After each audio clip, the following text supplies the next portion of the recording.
materi berikutnya, Bapak Ibu dokter sekalian, kita akan langsung ke garis depan nih, garis depan kegawat daruratan, dan kita akan coba belajar praktik secara vital, yaitu bagaimana menolong korban bencana dengan tangan kita sendiri mungkin ya. Baik, mari kita sambut Nurse Julie Andri Lestarianto SKEP CHT yang akan membawakan materi mengenai simulasi bantuan hidup dasar dan emergensi pada kebencanaan. Saya akan membacakan CV singkat beliau. Nurse Julie Andri adalah perawat lulusan Universitas Muhammadiyah Purwokerto, sarjana tahun 2014 dan profesi tahun 2015. Telah mengikuti berbagai pendidikan dan pelatihan CPNS, dasar militer, serta prajabatan di lingkungan Kemhan TNI AD. Beliau berpengalaman di layanan gawat darurat AGD 118, RS Hermina Jatinegara tahun 2020-2022, dan saat ini bertugas di RSPAD Gatot Subroto menjadi instruktur atau fasilitator BHD dan BTC LS. Secara organisasi, beliau aktif di KOP Sukarela PMI Banyumas, pengurus BEM Pikes UMP, Ketua Umum kami Komisariat Ahmad Dahlan Purwokerto tahun 2013, serta pengurus Kreki Jabodetabek. Sebelum sesi dimulai, sekali lagi saya ingatkan Bapak Ibu dokter, apabila memiliki pertanyaan, segera sampaikan di kolom chat Zoom. Kepada Nurse Julie Andri Lestarianto, waktu dan panggung virtual ini kami persilahkan.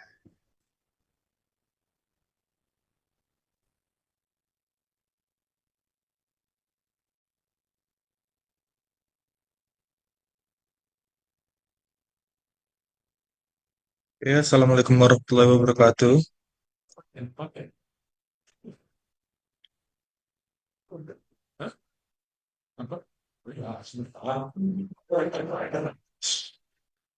Assalamualaikum warahmatullahi wabarakatuh, Bapak Ibu semuanya. Suara keluar. Oke,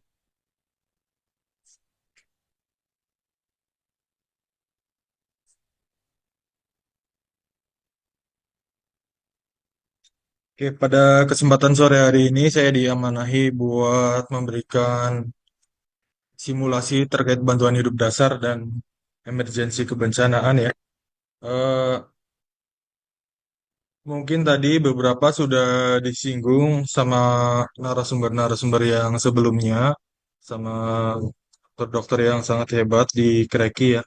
Di sini saya cuman sekedar menambahkan saja atau memberikan terkait simulasi ya. Nah, seperti yang kita tahu ya, penyakit jantung dan pembuluh darah menduduki peringkat teratas di dunia dan peringkat kedua di Indonesia, ya, sehingga menyebabkan kematian. Oleh karena itu, perlu penanganan segera pada gawat daruratan jantung dan pembuluh darah. Ini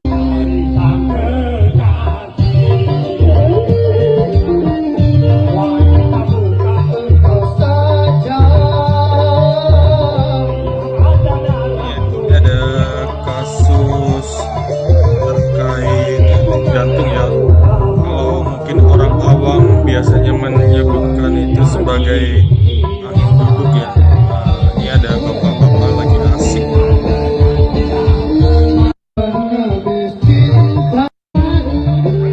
Dia mengalami henti jantung. Dan ternyata apa yang dilakukan sama orang-orang di sampingnya adalah dikira kesurupan.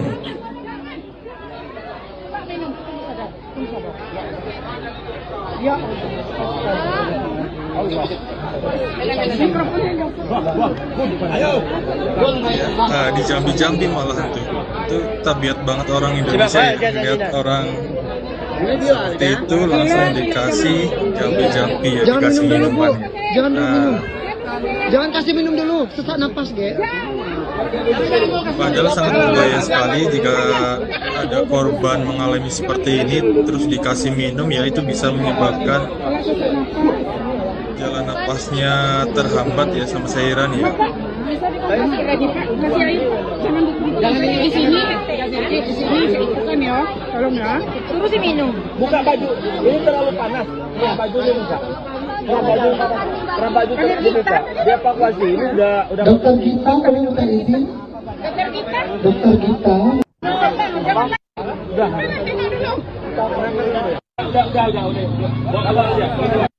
Nah, maksudnya digotong ya dan tidak terselamatkan.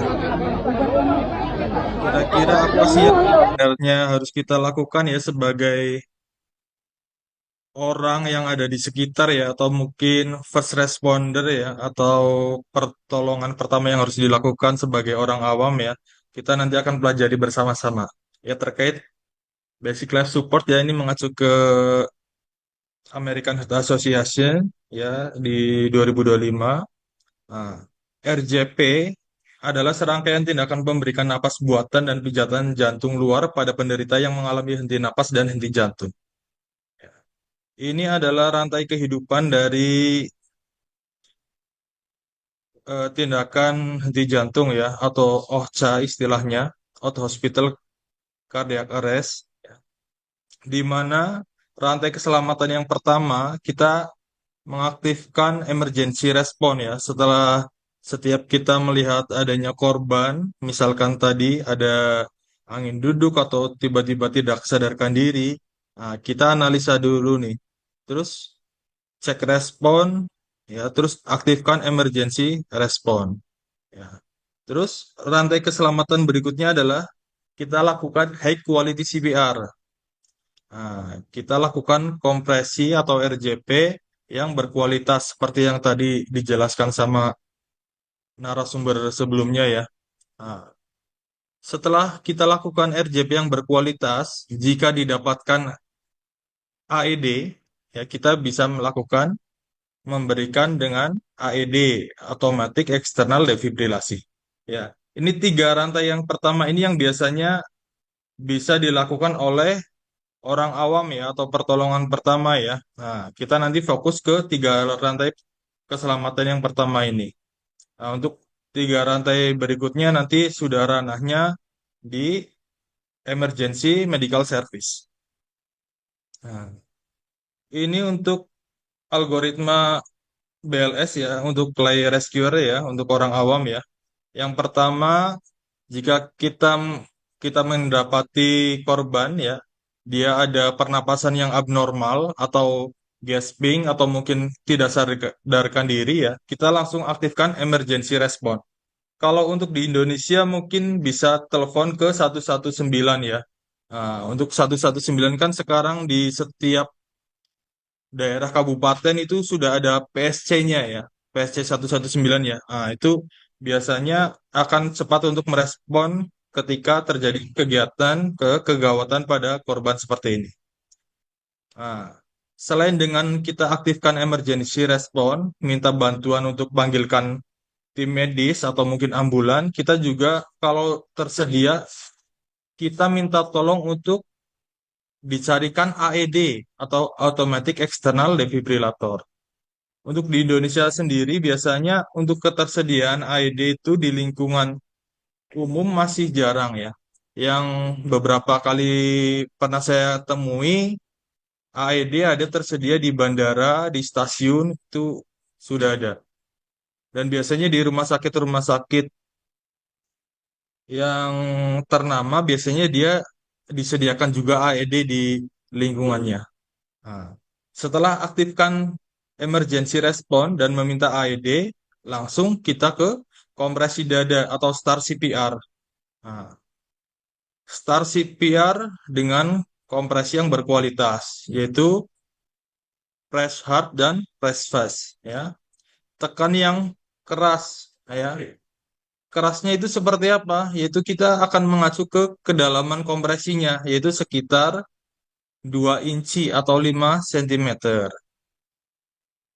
Terus tekan yang cepat. Nah, kecepatan yang dibutuhkan itu berapa sih? Nah, yaitu sekitar 100 sampai 120 kali per menit. Dan misalkan AED sudah datang atau tersedia, kita langsung nyalakan AED dan tempelkan pad ke korban. Begitu ya. Nah, ini CPR sangat mudah ya. Nah, kita bisa mengingatnya dengan istilah DRS CAB. D-nya itu apa? D-nya itu danger. Atau istilahnya yang tadi disampaikan pembicara sebelumnya itu 3A. Aman diri, aman lingkungan, aman pasien. Setelah kita pastikan aman, lanjut kita cek respon pasien atau respon korban. Ya, bisa dengan ditepuk bahunya sambil dipanggil. Jika ternyata korban tidak didapatkan respon, kita langsung teriak ya, teriak minta bantuan atau call for help, panggil bantuan dengan telepon, bisa langsung hubungi ke 119 atau mungkin ke nomor emergensi yang Bapak Ibu tahu ya di sekitarnya ya. Kalau untuk di lingkungan rumah sakit biasanya ada istilah code blue ya. Nah, setelah itu lakukan cek nadi 5 sampai 10 detik. Ya, jangan sampai lebih dari itu ya. Kita lakukan cek nadi bisa dengan sambil melihat pergerakan dinding dada ya, sambil melihat ada nggak pernapasan. Ya. Jika tidak dijumpai nadi, kita langsung ke arah CAB. Itu C-nya kompresi dulu. Kita lakukan kompresi dada dengan tadi ya, kedalaman 5 cm, kecepatan 100 sampai 120 kali per menit ya. Terus full recoil dada ya. Nah, kalau udah dilakukan kompresi, kalau misalkan Bapak Ibu ada barrier mask ya atau pocket mask atau mungkin alat buat memberikan bantuan pernapasan ya, pertolongan CPR-nya bisa dilakukan 30:2, yaitu 30 kompresi dan 2 ventilasi.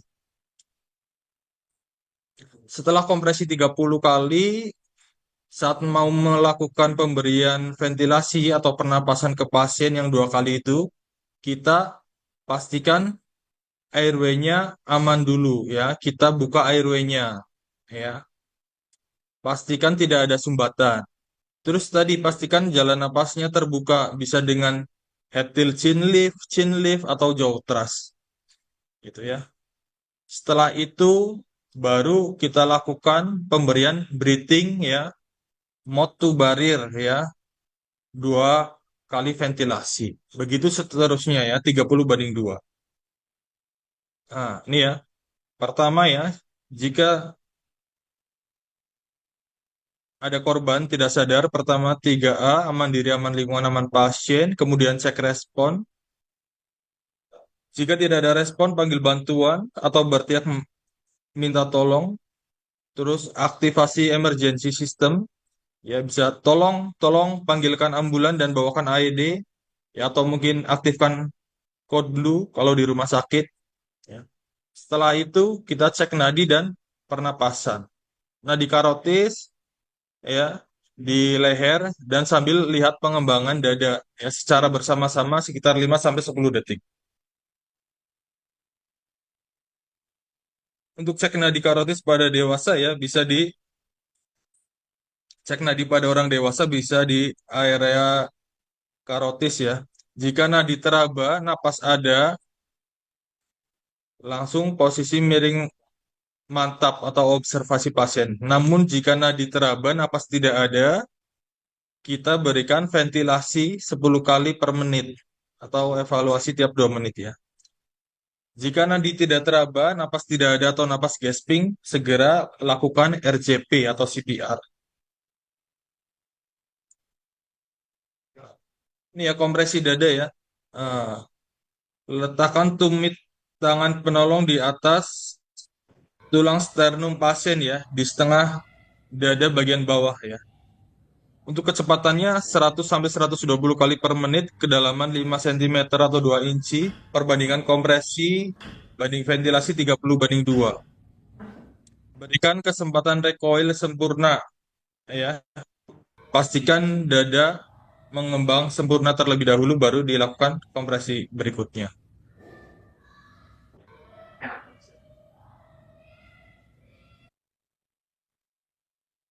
Oke, ini ya, high quality CPR ya. Kedalaman adekuat, kecepatan, rasio kompresi ventilasi 30:2, full chest recoil, dan minimal interupsi. Ini gambaran jika kita melakukan kompresi dada dengan sempurna ya, itu akan membuat darah yang tadinya terhenti, dia akan ke seluruh tubuh ya. Nah, ini ibarat kata darah di tubuh kita ya saat kita melakukan kompresi ya.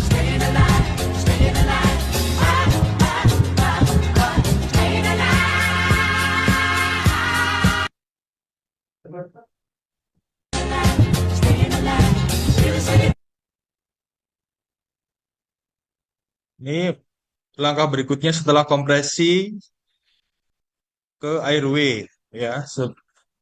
Bisa buka jalan napas dengan hetil chin lift atau jaw thrust. Untuk jaw thrust biasanya pada pasien-pasien trauma ya yang dicurigai adanya trauma terutama trauma pada tulang leher.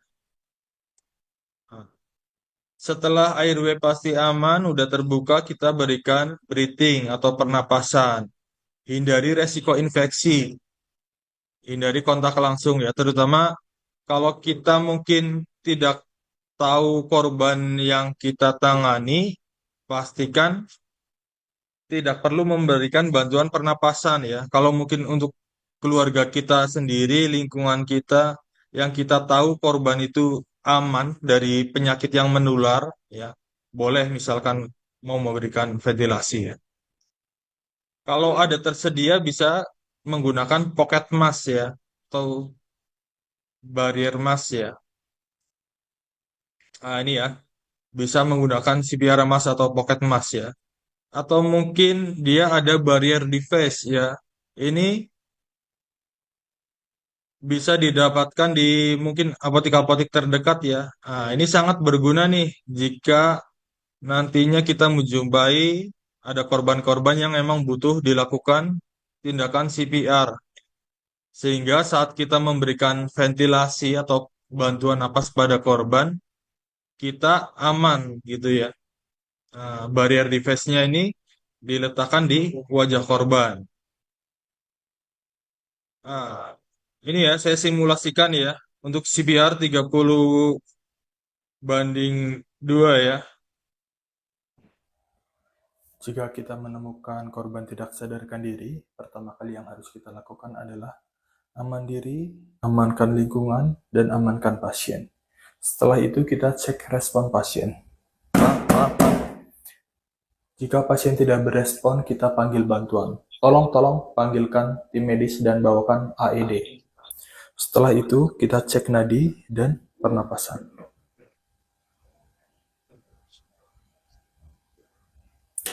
Jika nadi tidak teraba, nafasnya tidak ada, kita lakukan kompresi dada. Ya.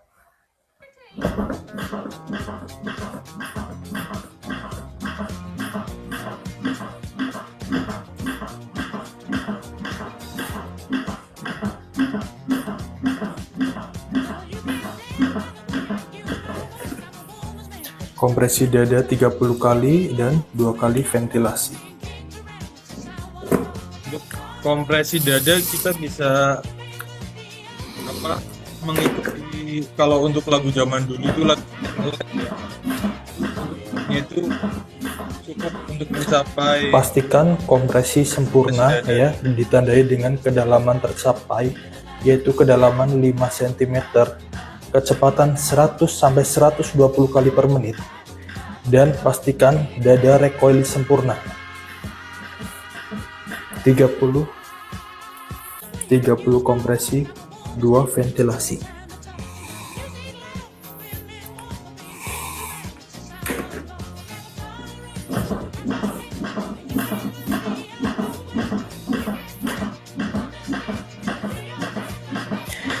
Jika tidak ada alat untuk melakukan ventilasi seperti barrier device atau pocket mask atau BVM, kita bisa lakukan kompresi secara terus-menerus sampai bantuan datang atau sampai pasien sadar.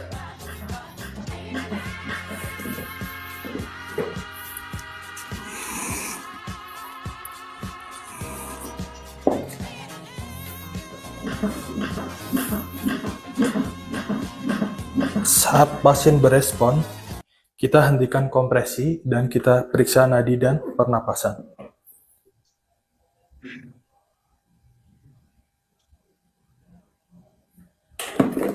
Jika nadi udah teraba dan nafasnya ada, kita lakukan recovery posisi atau miring mantap.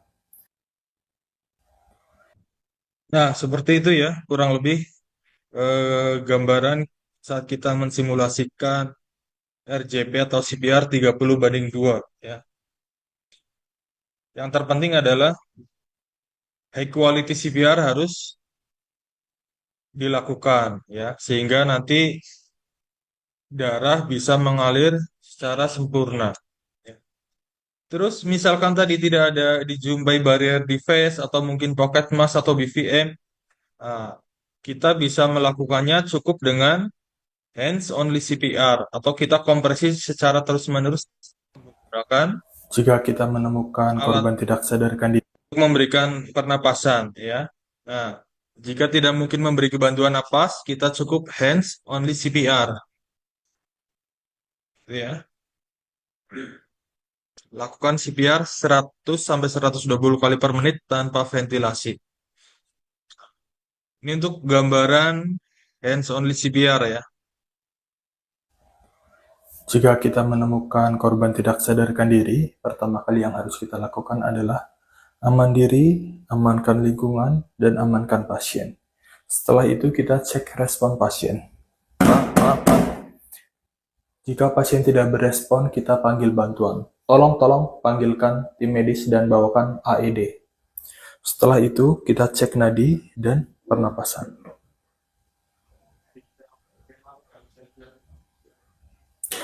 Jika nadi tidak teraba, nafasnya tidak ada, kita lakukan kompresi dada. Ya.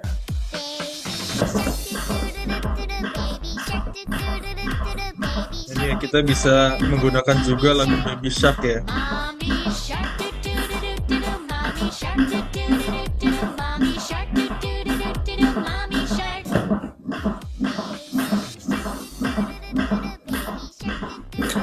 Pastikan kompresi sempurna ya, ditandai dengan kedalaman tercapai, yaitu kedalaman 5 cm, kecepatan 100 sampai 120 kali per menit, dan pastikan dada recoil sempurna.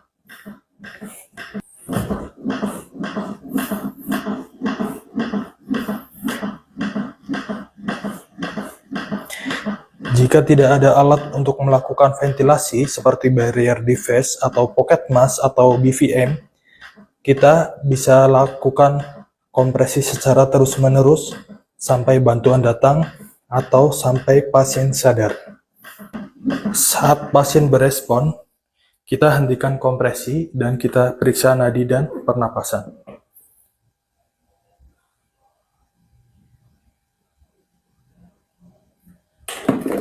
Jika nadi udah teraba dan nafasnya ada, kita lakukan recovery posisi atau miring mantap. Jika kita menemukan korban hands only CPR. Terus berikutnya RJP pada anak atau bayi ya. Ini untuk orang awam ya. Nah, pertama tetap tadi aktifkan emergency response, terus kompresi, terus gunakan AED ya. Nah, pada pasien balita dan anak ya, untuk pemeriksaan nadinya di nadi brachialis atau di area lengan siku ya. Pada anak bisa di nadi karotis atau femoralis. Untuk kompresi dada pada anak ya, bisa menggunakan 2 telapak tangan pada anak atau mungkin 1 telapak tangan ya. Kedalaman 2 inci ya. Untuk rasio 30:2 1 penolong. Terus rasio CPR 15:2 untuk 2 penolong. Ya, ini untuk kompresi dada pada anak. Terus untuk kompresi dada pada balita ya bisa menggunakan 2 jari atau menggunakan 2 jempol tangan gitu ya. Untuk dari referensi AH yang terbaru ya lebih dianjurkan ke menggunakan 2 jempol ya. Karena kedalamannya akan lebih tercapai daripada menggunakan dua jari. Terus untuk satu penolong bisa melakukan 30:2, untuk dua penolong 15:2, 15 kompresi, 2 ventilasi. Kedalaman pada bayi 1,5 inci atau 4 cm. Atau lebih dari sepertiga AP dari lingkar dada itu ya. Kecepatannya sama 100 sampai 120 kali per menit. Ini untuk simulasi CPR pada Pastikan aman. Cek respon pada telapak kaki. Jika tidak berespon, panggil bantuan.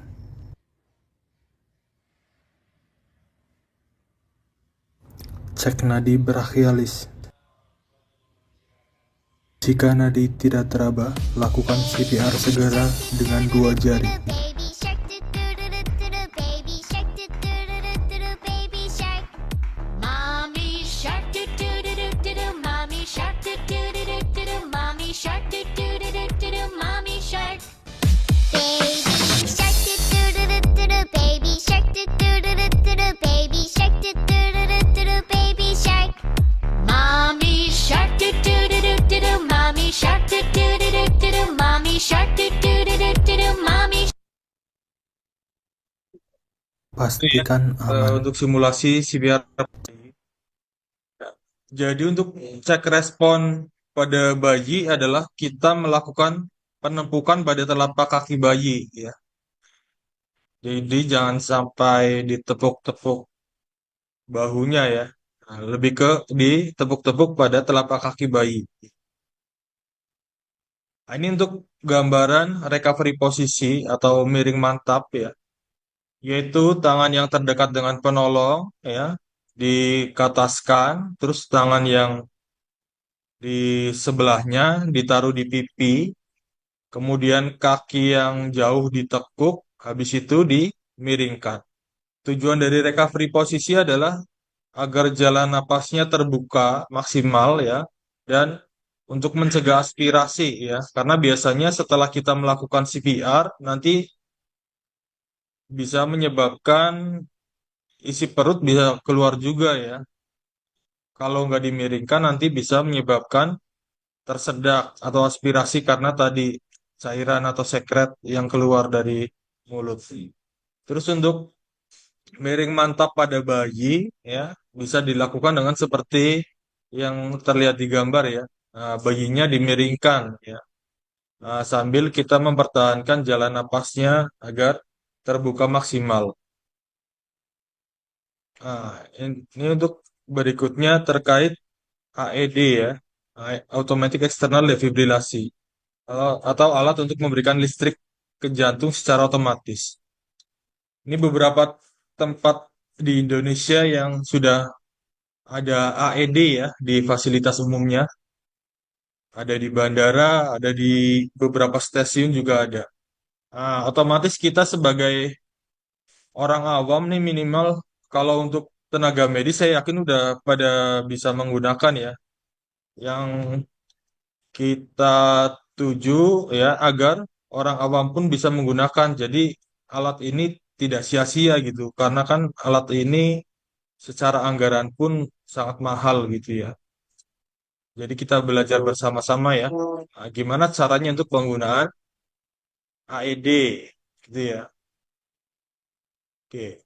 Gunakan AED segera jika telah tersedia ya. Jadi misalkan tadi ada korban yang udah di CPR ya, kompresi, terus ada bantuan datang bawa AED, nah itu langsung aja tuh AED-nya digunain, jangan sampai nunggu 30:2 atau nunggu 5 siklus gitu ya.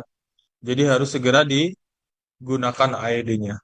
Yang pertama dinyalakan terlebih dahulu ya. Di AED cuman ada 2 tombol biasanya, yaitu pertama tombol on, satu lagi tombol gambar petir yang untuk menghantarkan listrik. Ya, jadi nyalakan dulu AED-nya, terus tempelkan pad pada dada. Ya. Biasanya di pad itu sudah ada petunjuk penggunaan ya, posisi untuk penempelannya. Kalau pada bayi atau anak-anak biasanya ada di dada depan sama di punggung belakang. Gitu ya. Nah, terus setelah itu AED akan menganalisa irama jantung.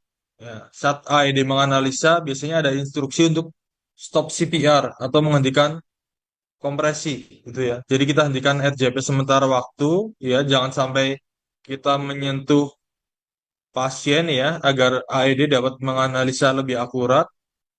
Nah, berikutnya, ya, perhatikan apakah AED meminta untuk shock atau tidak. Biasanya kalau misalkan gambaran iramanya emang shockable ya atau butuh dilakukan DC shock, pasti AED akan menginstruksikan untuk kita menekan tombol shock gitu ya. Pastikan tidak ada yang menyentuh pasien saat akan memberikan shock atau menekan tombol shock. Ya, tekan tombol shock saat AED siap atau setelah charging ya. Terus setelah dilakukan DC shock, lanjutkan RJP segera setelah memberikan shock. Jadi setelah selesai shock ya, setelah listriknya terhantarkan ke korban, nah, habis itu langsung dilakukan RJP lagi gitu. Lanjutkan RJP segera ya jika AED tidak meminta shock dan setelah melakukan shock gitu ya. Switch ya atau ganti pertukaran petugas ya setiap 2 menit atau 5 siklus 30/2.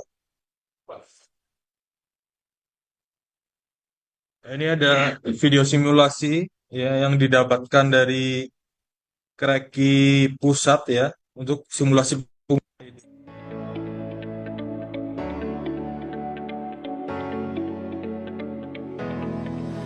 Halo, perkenalkan nama saya Dr. Elita dari Kreki, Komunitas Relawan Emergensi Kesehatan Indonesia. Pada kesempatan kali ini, kami akan membahas mengenai penggunaan AED. Mesin AED adalah alat yang terkomputerisasi yang dapat mengidentifikasi irama jantung yang membutuhkan shock, dan AED juga mengantarkan shock. AED mudah dioperasikan sehingga petugas kesehatan ataupun orang awam dapat memberikan defibrilasi dengan aman. Periode waktu di antara hilangnya kesadaran korban dengan usaha defibrilasi adalah faktor penting agar korban dapat bertahan hidup dari henti jantung yang tiba-tiba yang diakibatkan oleh VF ataupun VT tanpa nadi. Saat orang mengalami henti jantung, segera lakukan RJP, resusitasi jantung paru.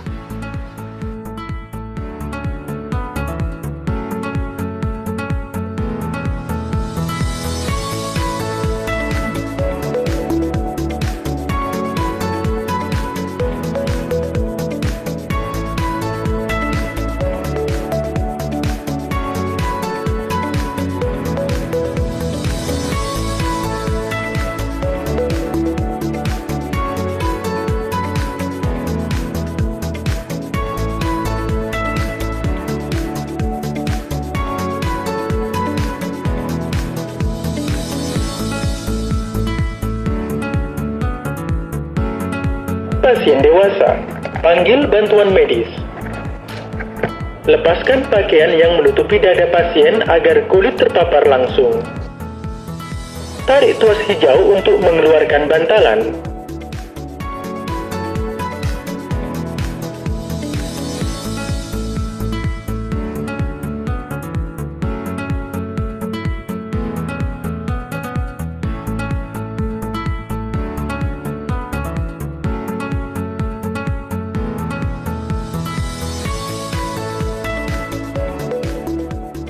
Menilai irama jantung. Jangan sentuh pasien. Mundur sedikit dari pasien. Kejut dianjurkan. Mundur sedikit dari pasien. Tekan tombol kejut oranye sekarang. Kejut dihantarkan. Mulai RJP. Aman untuk menyentuh pasien. Letakkan kedua tangan saling menumpuk di tengah dada. Tekan langsung ke bawah di atas dada seiring dengan irama metronom. Tetap tenang.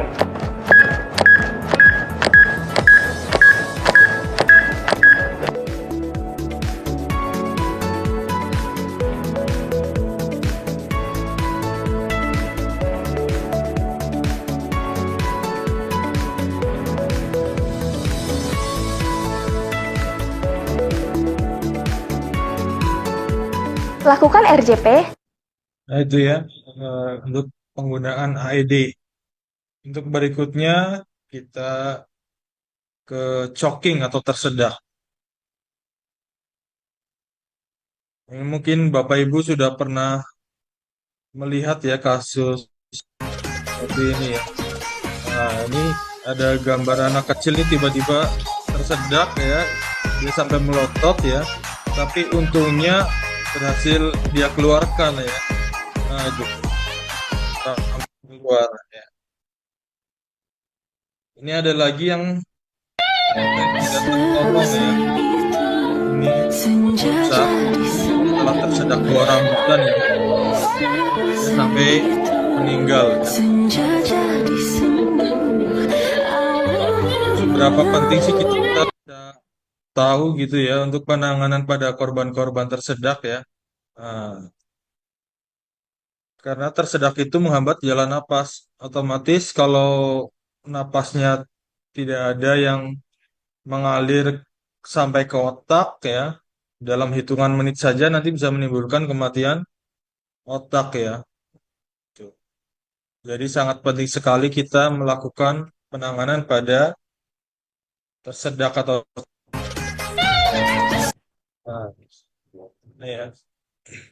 Untuk pada penderita sadar, gimana sih caranya? Nah, itu bisa menggunakan teknik Heimlich maneuver atau abdominal thrust ya. Ini bisa dilakukan pada orang dewasa, anak ya. Seperti di video ya. Nah, dapur ada yang tersedak. And in your eyes, you're holding mine, baby. Langsung keluar setelah di ini ya. Untuk menurut AHA 2025 ya. Ini ada algoritmanya ya. Ketika ada orang tersedak dengan tanda-tanda seperti yang tadi dijelaskan, itu bisa kita lakukan tindakan 5 kali back blow dan 5 kali abdominal thrust ya. Nah, jadi simultan gitu ya. Kita tepuk-tepuk 3 kali dan kita lakukan abdominal thrust ya 5 kali gitu ya. Terus pada anak-anak kita bisa melakukan abdominal thrust dengan cara kita jongkok ya. Kita ngimbangin tinggi dari anak yang tersedak gitu ya. Nah, ini untuk pada bayi ya sama dengan dilakukan 5 back blow, 5 kali chest thrust gitu ya.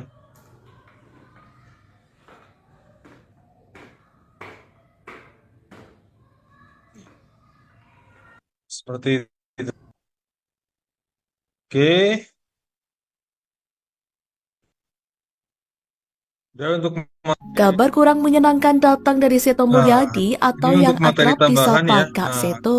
Psikolog terkait anak ternama pentingnya itu kita dikabarkan tengah menjalani mawas perawatan diri terhadap intensif di rumah tanda-tanda sakit usai terserang stroke seperti ringan. tadi Dalam unggahannya, Kak Seto di mengungkap awal sempat mengalami pusing bahwa hebat dan salah linglung. satu Setelah diperiksa, dokter menyatakan penyebab bahwa kematian dirinya juga ada mengalami itu stroke karena ringan stroke ya. yang menyerang fungsi Nah, kognitif bukan motorik. Kak Seto Meski Kak terserang Seto stroke selama ini ringan rajin meski hidup sehat berolahraga ya. dan menjalani pola Jadi hidup kita harus sehat, dokter awas menjelaskan terhadap bahwa tanda stroke ringan dengan cerdik ya, cek kesehatan secara rutin, nyahkan asap rokok, rajin aktivitas fisik, diet seimbang, istirahat cukup, dan kelola stres. Dan gejala tanda-tanda stroke ya, ingat slogan segera ke rumah sakit ya. Itu jika senyum tidak simetris atau mencong ya, terus gerak separuh anggota badan melemah, terus bicara pelo, terus ada kebas di bagian anggota tubuh, terus matanya ada gangguan, misalkan rabun tiba-tiba kayak gitu, atau sakit kepala ya. Jika ada tanda-tanda seperti itu, langsung saja hubungi ya ke emergency medical service ya, atau kita langsung bawa ke rumah sakit untuk dilakukan CT scan atau pemeriksaan stroke lebih lanjut. Gitu ya. Oke, sekian dari saya ya. Semoga kita sama-sama bisa